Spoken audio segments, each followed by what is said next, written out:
ಮಾತೆಯ ಮುಸುಕಿನ ಮೇಲಿರುವ ನಕ್ಷತ್ರ. ಮಾತೆಯ ತಲೆಯ ಮೇಲಿರುವ ಮುಸುಕಿನ ಮಧ್ಯೆ ಚಿನ್ನದ ಬಣ್ಣವಿರುವ 8 ರೇಖೆಗಳಿರುವ ನಕ್ಷತ್ರವಿದೆ.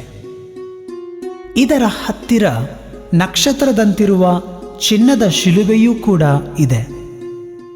ಅಂದು ಬೆತ್ಲೆಹೇಮಿನಲ್ಲಿ ಜ್ಯೋತಿಷಿಗಳಿಗೆ ಕಾಣಿಸಿಕೊಂಡು ಕ್ರಿಸ್ತನನ್ನು ಸೂಚಿಸಿದ ನಕ್ಷತ್ರದಂತೆ ಮರಿಯಳು ನಮ್ಮೆಲ್ಲರಿಗೂ ಕ್ರಿಸ್ತನನ್ನು ತೋರಿಸುವ ನಕ್ಷತ್ರ ಮತ್ತು ಮುಂಬೆಳಕು ಎನ್ನುವುದನ್ನು ಈ ನಕ್ಷತ್ರವು ಸೂಚಿಸುತ್ತದೆ. ನಕ್ಷತ್ರದಂತೆಯೇ ಕಾಣುವ ಸಣ್ಣ ಶಿಲುಬೆ ಕ್ರಿಸ್ತನ ರಕ್ಷಣಾ ಕಾರ್ಯದಲ್ಲಿ ಮರಿಯಳು ಭಾಗಿಯಾಗಿದ್ದಾಳೆ ಎನ್ನುವುದನ್ನು ಸೂಚಿಸುತ್ತದೆ.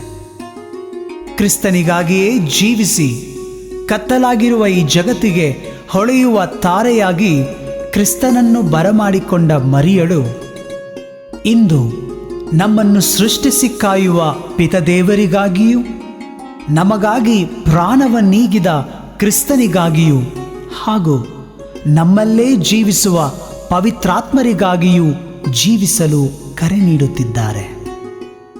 ಮಾತೆಯ ಕರೆಗೆ ಓಗೊಟ್ಟು ಕ್ರಿಸ್ತನಿಗಾಗಿಯೇ ಜೀವಿಸಲು ನಾವು ಸಿದ್ಧರಿದ್ದೇವೆಯೇ?